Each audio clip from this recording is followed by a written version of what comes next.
Site de rencontre bien de chez nous, bien québécois, mais qui a sûrement des visées internationales. Je vois pas pourquoi on se limiterait au marché local. Sa particularité, donc, à ce site-là, c'est qu'il se veut un espace de rencontre bienveillant pour les gens différents.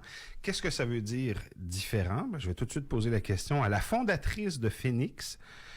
Phoenix, ça s'écrit Phoenix, à l'anglaise, donc. Elle s'appelle Emmanuelle Lirette. Bonjour, Madame Lirette. Merci. Ça va bien? Ça va très bien, vous? Merci. Gens différents, Madame Lirette. Qu'est-ce que ça veut dire? Beaucoup de choses, gens différents. Qu'est-ce que vous entendez par là? C'est sûr que là, si on parle des personnes, donc la clientèle cible, là, disons, de Phoenix, ça peut être, c'est très varié, mais un exemple serait justement une personne à mobilité réduite.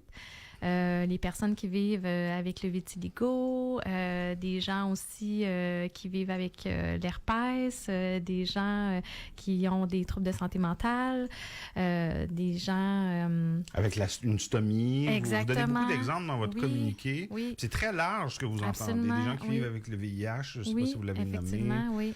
Donc, c'est vraiment une acception très large de ce que c'est qu'une personne différente. Exactement. Donc, dans le fond, n'importe qui, pour qui c'est plus difficile pour lui de rencontrer sur un site de rencontre traditionnel, bien, ces gens-là sont les bienvenus sur Phoenix. Qu'est-ce qui vous a donné l'idée de lancer ce site-là? Ben, dans le fond, moi, je suis une maman de 5 enfants. Donc, 4, oui. Bravo! Ça me garde occupée. Donc, 4 sont adoptés. Puis, je vous dirais qu'il y a une dizaine d'années, j'ai adopté mon deuxième enfant qui vit avec le spina bifida.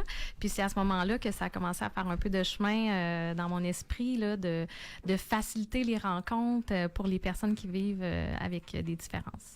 On jasait à micro fermé, puis vous me disiez, moi, je suis pas du tout une entrepreneur. Non. Je suis une maman à la maison. Oui. C'est votre première expérience entrepreneuriale. Exact. Comment ça se passe? Ben, c'est sûr que ça a été difficile, là. Justement, je suis une femme, une maman à la maison. C'est une start-up. Donc, tu sais, il y a plein de surprises. Il y a l'aspect financier. Ça coûte cher, les boîtes de programmation. Il y a des surprises aussi en cours de route, mais Le site a été lancé officiellement en octobre. Oui. Mais avant ça, vous avez dû travailler beaucoup en amont. Quand est-ce que vous avez commencé à bûcher là-dessus? Ben, je vous dirais que ça fait au moins 1 an qu'on travaille là-dessus. Puis, ben, c'est ça, il y a eu plein de surprises. Là, évidemment, c'est supposé d'être lancé un peu d'avance. Puis, finalement, il y a des gens qui n'ont pas été capables de terminer le mandat. J'ai dû engager des programmeurs népalais pour me rendre compte que Népalais? oui. Pourquoi népalais? Ben, en vrai, c'est que ici, les boîtes de programmation, tu sais, il n'y a pas grand-chose en bas de 200 $ de l'heure, là. Tu sais, on parle de 5 000, 10 000 $ par semaine. Donc, ça peut finir à coûter très cher. Ouais, pour une start-up lancée par une maman à la maison, c'est beaucoup, là. Exactement. Ouais. Donc, finalement, pour terminer mon projet, finalement, ça a bien été. J'ai engagé des programmeurs népalais pendant quelques heures pour me rendre compte, finalement, que eux, quand ils travaillent, ben nous, ici, c'est la nuit. Ouais. Donc, j'ai finalisé mon projet de nuit, mais je suis vraiment contente du résultat. Puis... Avez-vous investi vos propres fonds là-dedans? Oui, vous avez absolument. trouvé des investisseurs? C'est vous à 100%. Oui, là. oui, absolument. Donc, dans le fond, j'ai travaillé plusieurs années en communication, en marketing. J'ai ramassé de l'argent. Puis, j'ai dit, l'année dernière, j'ai dit, let's go. C'est maintenant que ça se passe. Puis, j'ai pris mon courage à 2 mains. Bon. Le site, il est en ligne. Oui. Depuis un peu plus d'1 mois. Mm-hmm. Expliquez-nous comment ça fonctionne. On pense tout de suite à Tinder quand il est question de site de rencontre. Est-ce que ça fonctionne un peu sur ce modèle-là? C'est un peu différent de Tinder. Premièrement, dans le fond, l'inscription est gratuite. Donc, dans le fond, quelqu'un va sur le site Internet, crée son profil gratuitement. Puis par la suite, si jamais il est content de son expérience, s'il veut envoyer un message à quelqu'un, s'il veut ajouter quelqu'un dans ses favoris, ben à ce moment-là, il y a un abonnement premium. C'est un coût de 10 $ taxes incluses par mois. Puis actuellement, ben c'est sûr que tous les profits sont réinvestis dans l'amélioration du site pour mieux répondre aux besoins. Puis la deuxième chose qui est différente aussi, c'est qu'actuellement, il n'y a pas de swipe. Dans le fond, c'est un outil de recherche qui est une fonction de recherche avancée. Donc, ce qui nous différencie des autres sites, c'est vraiment parce que tu peux indiquer, par exemple, moi, je suis ouvert à rencontrer une personne qui vit avec l'obésité, par exemple. Ouais. C'est ça qui nous différencie des autres sites. Donc, c'est des profils. Les gens remplissent un profil, expliquent qui ils sont un peu. Ils ont accès au profil des autres. Mais Oui. ils peuvent pas liker ou pas liker un profil, c'est ça? Ben dans le fond, s'ils veulent ajouter des gens, donc liker quelqu'un, oui, ça leur prend un abonnement premium. OK, à partir de là, Ouais. ça prend l'abonnement premium. Exactement, C'est oui. le cas. Et à partir du moment où ils sont abonnés, là, ils peuvent communiquer avec les personnes Oui, qui leur oui, oui, plaisent, c'est absolument. ça? Oui, OK. on peut envoyer des messages, on peut envoyer des petits cadeaux, on peut envoyer des petits clins d'œil. Parfait. Ouais, Comme les sites de rencontres traditionnels. exactement. Qu'est-ce que c'est la partie la plus difficile quand on lance? D'abord, c'est un marché qui est, je ne sais pas s'il est saturé, je pense pas qu'il le soit, mais en tout cas qui est très occupé parce qu'il y en a beaucoup des sites de rencontres. Oui. Donc, il faut du guts là, pour se lancer dans dans ce segment-là, j'imagine. Oui, bien, c'est sûr que quand on pense à ça, vraiment, il y a plusieurs personnes qui vivent avec des différences ou que ça les effraie de rencontrer. On prend juste, par exemple, disons, un papa célibataire d'un enfant handicapé. Ça se peut que lui ait de la difficulté à rencontrer quelqu'un qui comprenne vraiment sa réalité.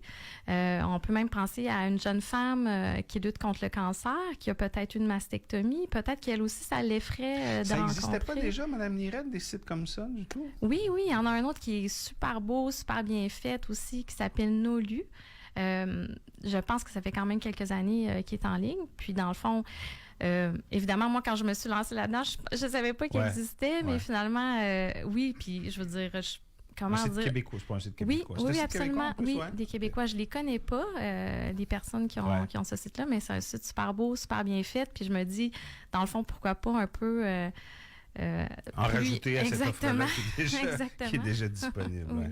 effectivement. Là, votre premier défi, je présume, c'est de rameuter il faut créer un bassin intéressant de profils. Oui. Donc, il faut vous faire connaître. C'est un Exact. peu l'objectif de cette campagne-là Oui, de lancement que vous avez absolument. initié donc, la semaine passée. Oui, donc dans le fond, Ouais. c'est sûr que j'espère favoriser des rencontres Ouais. inattendues. Donc, c'est pour ça que je suis ici ce matin, pour faire connaître Phoenix, puis que les gens les gens curieux puissent aller sur le site, c'est joinphoenix.ca, puis aller voir ça un petit peu, se créer un profil, puis si jamais ils aiment ça, ils peuvent même m'envoyer des courriels pour me donner des idées, des conseils, leur opinion. Ça va me faire plaisir de leur répondre. Il y a une version française du site. Est-ce qu'il y a une version Oui. anglaise aussi? Oui, c'est en français et anglais pour l'instant, oui. Vos projets, là, qu'est-ce qui vous allez travailler sur quoi dans les semaines qui viennent là, pour améliorer le produit, puis...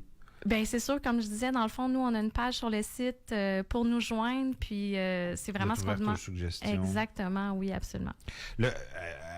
Vous en êtes à combien d'utilisateurs en ce moment? Mais pour l'instant, on en a comme 4 ou 5. Ah oui. Là, ça...